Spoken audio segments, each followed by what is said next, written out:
ಆತ್ಮೀಯ ಯಾಚ್ 16 ನ್ಯೂಸ್ ಅರ್ಥಾತ್ ಸೀತಾರಾಮ್ಗೆ ಸ್ವಾಗತ. ನಾನು ನಿಮ್ಮವ MI ಅಥವಾ ಮಲ್ಲಪ್ಪ ಜ್ಯೋತವ. ಆತ್ಮೀಯರೇ, ನಮ್ಮ ಮೋಹನ್ ಭಾಗವತರು ಭಾರತ ಹಿಂದೂ ರಾಷ್ಟ್ರ ಅಂತ ಹೇಳ್ತಾ ಇದ್ದಾರೆ. ಅಲ್ಲಂತ ಯಾರು ಹೇಳಿದರು? ಆದರೂ ಇಲ್ಲಿ ಅನೇಕ ಪ್ರಶ್ನೆಗಳಿದ್ದಾವೆ. ಭಾರತವು ಹಿಂದೂ ರಾಷ್ಟ್ರವಾಗಿದ್ದು ಈ ರಾಷ್ಟ್ರದ ಹೊಣೆ ಹಿಂದೂಗಳ ಮೇಲಿದೆ, ಹಿಂದೂಗಳ ಮೇಲೆ ಹೊಣೆ ಅದ ಅಂತ. ಹೌದು, ಹಿಂದೂಗಳ ಮೇಲೆ ಹೊಣೆ ಅದ.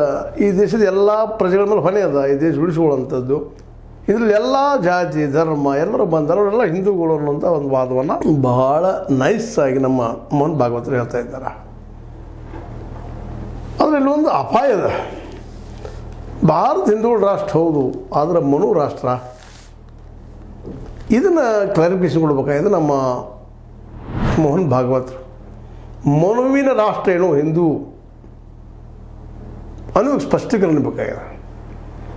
ಹಿಂದೂಸ್ತಾನದ ಈಗ ಕರೆದೀವಿ, ನಾವು ಐಡೆಂಟಿಫೈ ಮಾಡ್ತಾ ಇದ್ದೀವಿ ಅದನ್ನು. ಇಡೀ ವಿಶ್ವಕ್ಕೂ ಗೊತ್ತದ ಹಿಂದೂಸ್ತಾನ್ ಹಿಂದೂಗಳು ಹೆಚ್ಚಿಗಿರುವಂಥ ದೇಶ ಅಂತೇಳಿ.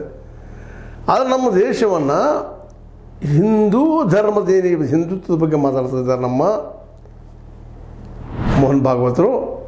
ಆ ಹಿಂದುತ್ವ ನಮ್ಮ ಮನು ಸ್ಮೃತಿಯ ನೆಲೆಗಟ್ಟಿನಲ್ಲಿ ಇದ್ದಿದ್ದ ಅಂತ ಪ್ರಶ್ನೆ ಮಾಡಬೇಕಾಗಿದೆ. ಹಾಗಾದ್ರೆ ಅದಕ್ಕೆ ನಾವು ವಿರೋಧ ಮಾಡಬೇಕಾಗ್ತದೆ. ಇದನ್ನು ಕ್ಲಿಯರಿಫೈ ಮಾಡಬೇಕು. ಹೌದು, ಇದನ್ನು ವಿರೋಧ ಮಾಡೋರು ಸಾಕಷ್ಟು ಇದ್ದಾರೆ, ಇಲ್ಲಂತ ಯಾರು ಹೇಳಿದರು, ಅದನ್ನು ಒಪ್ಕೊಳ್ತಾರೆ ಅವರು. ಆದರೂ ಮನದಲ್ಲೇ ಹಿಂದುತ್ವದ ಬಗ್ಗೆ ಒಳ್ಳೆಯ ಭಾವನೆ ಅದ, ಅದು ಒಪ್ಪುವಂಥ ವಿಷಯ. ಯಾಕಂದ್ರೆ ಈ ದೇಶದಲ್ಲಿ ಇದ್ದೀವಿ ಅಂದ್ಕೊಳ್ಳಿ, ಒಬ್ಬರಿಗೂ ಹೊಂದಾಣಿಕೆ ಮಾಡ್ಕೊಂಡು ಹೋಗೋದು ಅನಿವಾರ್ಯ. ಇಲ್ಲಿ ಎರಡು ಪ್ರಶ್ನೆಗೆ ಉತ್ತರ ಹುಡುಕಬೇಕಾಗಿದೆ. ಒಂದದ್ದು, ಇದು ಹಿಂದೂ ರಾಷ್ಟ್ರ ಅಂದ್ರೆ ಹಿಂದುತ್ವದ ಅಥವಾ ಮನುವಾದದ ನೆಲೆಯಲ್ಲಿರುತ್ತಿರುವಂಥ ರಾಷ್ಟ್ರನ ಹಿಂದೂನ ಅನ್ನುವಂಥದ್ದು. ಇದಾಗಿದ್ರೆ ಇದು ಯಾರು ಒಪ್ಪಲಿಕ್ಕೆಲ್ಲ ಒಪ್ಪುವುದಿಲ್ಲ.